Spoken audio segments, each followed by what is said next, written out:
গতকাল তো তোমাদের বলেছিলাম আমরা বোনের বাড়ি যাব, আর আজ কিন্তু আমরা সেখানেই যাচ্ছি। তো চলো সেখানে গিয়ে আমরা কি কি করব সবটাই কিন্তু তোমাদের সাথে শেয়ার করব।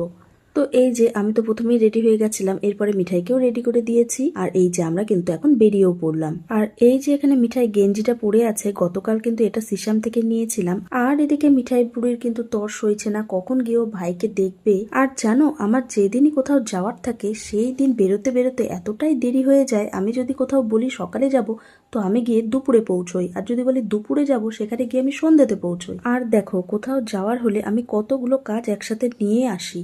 এই যেমন এখন চলে এসেছি সিসামে, আর এখানে এসে মিঠাইয়ের ফ্রেন্ডের সাথে দেখা হয়ে গেছে।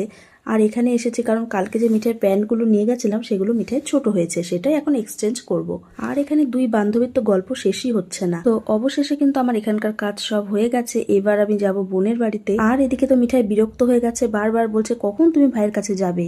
আর এরপরে চলে এসেছিলাম মিষ্টির দোকানে, প্রতিবারের মতো এখানে আপ্যায়ন থেকে নিয়ে নিলাম মিষ্টি। আর এই যে ফাইনালি এসে 9 বাজার পৌঁছে গেছে। তার উপর এদিকে বৈশালীদের বাড়ি যাওয়ার ওখানে ট্রেনের কাজ চলছে বলে রাস্তা বন্ধ আছে, সেই জন্য আমি কিন্তু বর্মা বাড়ি দিয়ে এসেছি। আর এই যে এটা কিন্তু আমার একটা জেঠুর বাড়ি, আর এরপরেই আছে আমাদের বাড়ি মানে বর্মার বাড়ি। তো এখন কিন্তু বাড়িতে আর ঢুকলাম না, প্রথমেই আসছিলাম বৈশালীর বাড়িতে কারণ মিঠাই বিরক্ত হয়ে গেছিল। আর এই যে এতক্ষণ পরে আমাদের গুডলা বাবুর কাছে আমরা কিন্তু আসতে পেরেছি। আর গুডলা প্রথমে আমার দিকে অনেকক্ষণ তাকিয়েছিল, প্রথমে হয়তো চিনতে পারছিল না। আর তারপরে ঘরে এসে দেখি আমার বন্ধু এখানে বসে আছে। আর এবার কিন্তু অনেকদিন পরে আনন্দর সাথে দেখা হলো, আর ও এখন ভীষণ ব্যস্ত। আর এরপরে আমাদের ট্রেন্ডিং জিনিস নিয়ে এখানে কিন্তু আলোচনা চলছে। আর গদকে এটা কিন্তু পড়ানোর চেষ্টা করা হয়েছিল, গদ কিছুতেই পড়বে না। আর এরপরে বললাম না আমার আসতে অনেকটা দেরি হয়ে গেছিল, দুপুর হয়ে গেছিল, তো এসেই কিন্তু এখানে খেতে বসে পড়েছিলাম। আর তারপরে খাওয়া দাওয়া করে গদকে নিয়ে চলে এলাম ছাদে। আর হ্যাঁ, তোমরা কিন্তু গদকে কেউ গদ বলে ডাকবে না, ওর নাম আছে কিন্তু গুডলা, আমি ভালোবাসি শুধু গদ বলে ডাকি। আর বৈশালীদের ছাদে না কি সুন্দর ফুল ফুটেছে।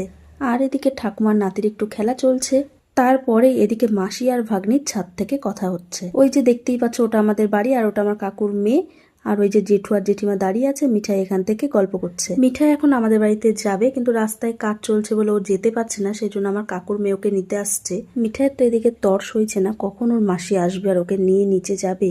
ঘন্টু ঘন্টু ঘন্টু কি খেলছো? চলে গেছে যে।